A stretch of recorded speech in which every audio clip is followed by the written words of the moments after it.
ઉદાહરણ 1.5 એલ લંબાઈના સમબાજુ ત્રિકોણના શિરોબિંદુઓ પર 3 વિદ્યુતભારો Q1, Q2 અને Q3 રહેલા છે.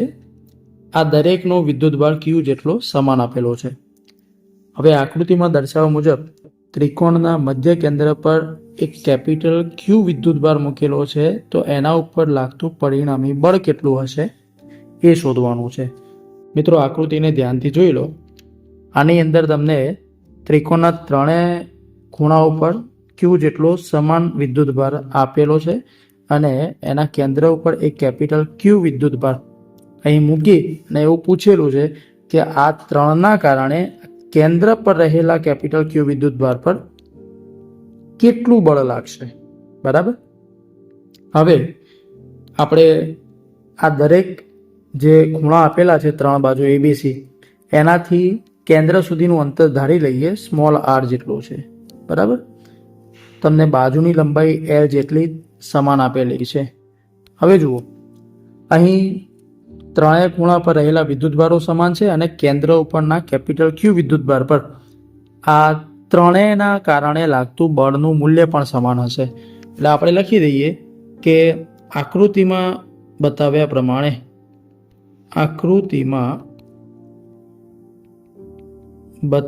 પ્રમાણે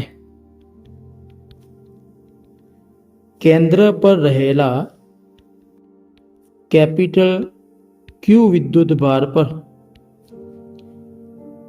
ત્રિકોણના ત્રણ ખૂણા A, B અને C પર રહેલા સ્મોલ q વિદ્યુતભારના કારણે લાગતું બળ આપણે આ ત્રણેય માટે અહીંયા આકૃતિમાં દર્શાવેલું છે F1, F2 અને F3. તો આ જ બળને આપણે મૂલ્યના સિમ્બોલ તરીકે લઈએ F1. ત્રણેયના મૂલ્ય સમાન હશે, તો આપણે લખીએ F1 બરાબર F2 બરાબર F3. આ ત્રણેયનો એક કોમન સિમ્બોલ F આપી દઈએ તો એ કેટલું મળશે આપણને? તો અહીંયા લખી શકાય K capital Q small q upon આમની વચ્ચેનું અંતર આપણને અહીં r જેટલું ધ્યાનમાં લીધેલું છે, તો એ લખીએ r². બરાબર. ચલો, આને સમીકરણ નંબર 1 આપી દઈએ. હવે જુઓ, આ ત્રણનો આપણને પરિણામી બળ માટેની વાત કરેલી છે, તો આવું લખી શકાય કે કેન્દ્ર પર લાગતું પરિણામી બળ, જેને આપણે O કેન્દ્ર માટે FO વડે દર્શાવીએ, તો FO બરાબર શું લખી શકાય? અહીં FO બરાબર F1 plus F2 plus F3. ત્રણેયનો સદિશ સરવાળો કરીશું એટલે આપણને કેન્દ્ર પરનું પરિણામી બળ મળી જશે. બરાબર. હવે જુઓ આકૃતિમાં ધ્યાનથી કે તમને F2 અને F3 જે આપેલા છે એનો પરિણામી સદિશ તમને અહીંયા મળશે. બરાબર. તો અહીંયા બતાવીએ આપણે કે જે F2 બળ આપેલું છે એ તમને આ દિશામાં આપેલું છે. આ F2 બળ આ દિશામાં આપેલું છે, F3 બળ આ દિશામાં મળે છે. તો આ બંનેનો પરિણામી બળનો સદિશ ક્યાં મળશે? આની વચ્ચે અહીંયા મળશે, જેને આપણે F' વડે ધ્યાનમાં લઈએ, F' સદિશ તરીકે ધ્યાનમાં લઈએ. તો F2 પ્લસ F3 આ બંનેનો પરિણામી સદિશ આપણે F' જેટલો ધ્યાનમાં લઈએ, તો આનો આગળનું પદ આવી રીતે લખી શકાય. માટે F1 સદિશ પ્લસ F' સદિશ આ બંનેનો સરવાળો કરશો આપ તો તમને FO પરિણામી જે બળ છે એ મળી જશે. તો સૌથી પહેલાં આપણે F' નું મૂલ્ય શોધીએ અને એની પાછળ એનો એકમ સદિશ જોડીએ તો આપણને F' સદિશની કિંમત મળી જશે. F' સદિશ અહીંયા તમે ધ્યાનથી જુઓ તો જો આને આપણે કાર્ટેશિયન યામ પદ્ધતિ પર આ પ્રમાણે કન્સિડર કરીએ, ધ્યાનમાં લઈએ, તો x અક્ષ ઉપર આપણે પ્લસ x તરફ વળીએ તો આપણે એના માટે પ્લસ i કેરેટ એકમ સદિશનો ઉપયોગ કરીએ છીએ. Minus x minus i caret, plus y માટે પ્લસ j કેરેટ અને માઇનસ y માટે માઇનસ j કેરેટ. તો આ એના દિશા પ્રમાણે એકમ સદિશનો ઉપયોગ આપણે કરી અને એના સ્વદિશ સ્વરૂપને આપણે ક્લિયર લખી શકીએ. તો ચલો મિત્રો આપણે પહેલા એફ ડેશનું મૂલ્ય લઈએ.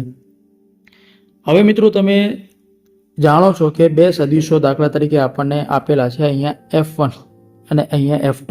તમને પહેલા સમજાવું કે આનું પરિણામી મૂલ્ય કેવી રીતે શોધી શકાય. તમે જાણો છો પણ ના જાણતા હોય તો જાણી લો. આ બંનેનું પરિણામી સદીશનું મૂલ્ય જાણવા માટે તમે સમાંતર બાજુ ચતુષ્કોણની રીત જાણો છો. આટલા મૂલ્યનો સદીશ જે છે એ આપણે અહીંયા મૂકીશું, બરાબર. આ અહીંયા આવશે અને F1 સદીશનો આ પ્રમાણે અહીંયા સદીશ મુકાશે, બરાબર.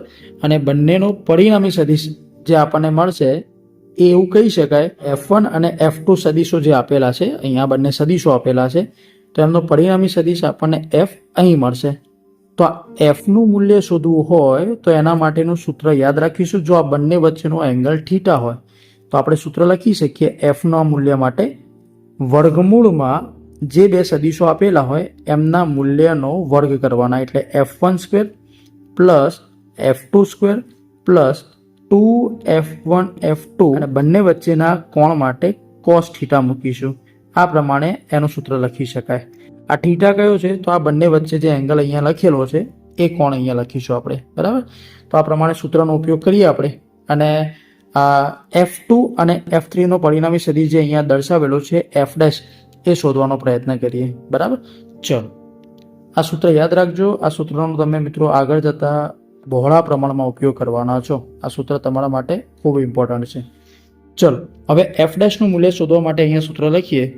માટે F' માટે F' બરાબર વર્ગમૂળમાં, હવે બરાબર સમજો, આ F' માટે તમે F2 અને F3 સદીશ બેનો ઉપયોગ કરવાના. તો એમનું મૂલ્ય તમે F જેટલું સમાન લઈ અને આ સૂત્રમાં મૂકશો તો આવું લખી શકાય કે F² plus F² plus 2FF into cos theta. હવે અહીં થીટા એટલે આ બંને વચ્ચેનો કોણ. આ કોણ તમને ખબર હોવી જોઈએ. આ કોણ શોધવાનો છે તમારે, બરાબર. હવે એ કોણ એટલે તમે આ કોણને ધ્યાનમાં લઈ અને એના જેટલો કોણ ઉપરની તરફ ધ્યાનમાં લઈ શકો. હવે સમબાજુ ત્રિકોણ હોય તો એના ત્રણેય ખૂણાઓ 60 ડિગ્રીના હોય છે, એ તમે જાણો છો. તો અહીંયા દાખલા તરીકે આપણને આ કોણ 60નો આપેલો હોય, આ ટોટલ 60નો આપેલો હોય, તો એનો અડધો કોણ એટલે કે આટલો કેટલો થશે? 30નો થાય.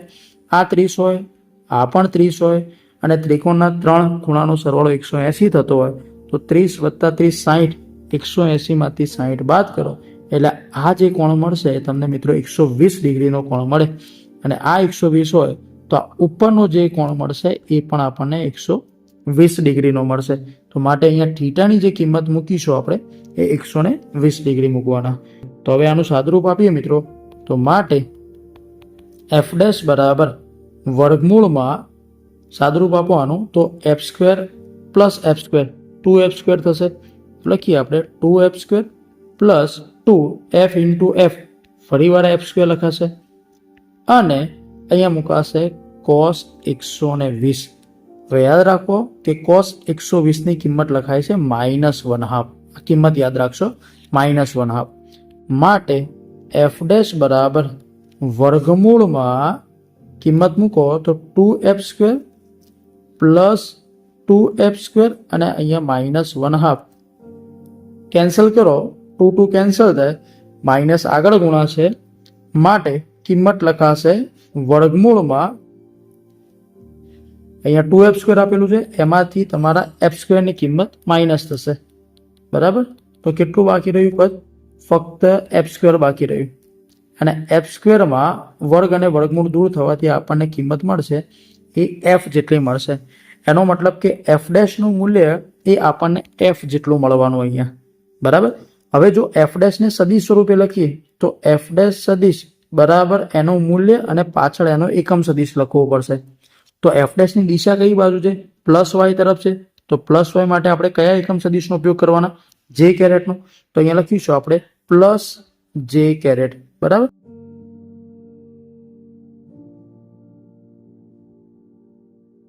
હવે એ જે કિંમત છે એને આપણે આની અંદર એડ કરવાના. તો આપણે હવે શું લખી શકીએ? માટે FO સદીશ બરાબર અહીંયા F1. અચ્છા, હવે F1 સદીશ જે છે એ કઈ દિશામાં છે? નીચેની તરફ. અહીંયા આકૃતિમાં જો નીચેની તરફ આપેલો છે. તો એનું મૂલ્ય આ F1 જે છે એનું મૂલ્ય આપણે F જેટલું લઈ શકીએ, બરાબર. તો F1 સદિશ માટે F મૂલ્ય અને નીચેની તરફની દિશામાં હોવાથી એનો એકમ સદિશ આપણે માઇનસ જે કેરેટ જેટલો લઈએ તો અહીંયા લખી શકાય માઇનસ જે કેરેટ પ્લસ હવે એફ ડેશને મૂકીએ આપણે, બરાબર. તો એફ ડેશનું મૂલ્ય અહીંયા આપણે શોધેલું છે. એફ ડેશ બરાબર શું લખી શકાય? એફ અને અહીંયા આવશે પ્લસ જે કેરેટ. તો આ બંને પ્લસ ઓર માઇનસ એકબીજાની કેન્સલ કરશે વેલ્યુ અને આપણને પરિણામી જે એફ ઓની કિંમત મળશે, બરાબર, એ આપણને શૂન્ય મળશે. આન્સર આપણો શૂન્ય આવશે. તો આ પ્રમાણે કહી શકાય કે કેન્દ્ર પર રહેલા આ કેપિટલ ક્યુ વિદ્યુત ભાર પર બાકીના 3 વિદ્યુત ભારોના કારણે મળતું જે પરિણામી બળ છે એ મિત્રો આપણને શૂન્ય મળશે, બરાબર.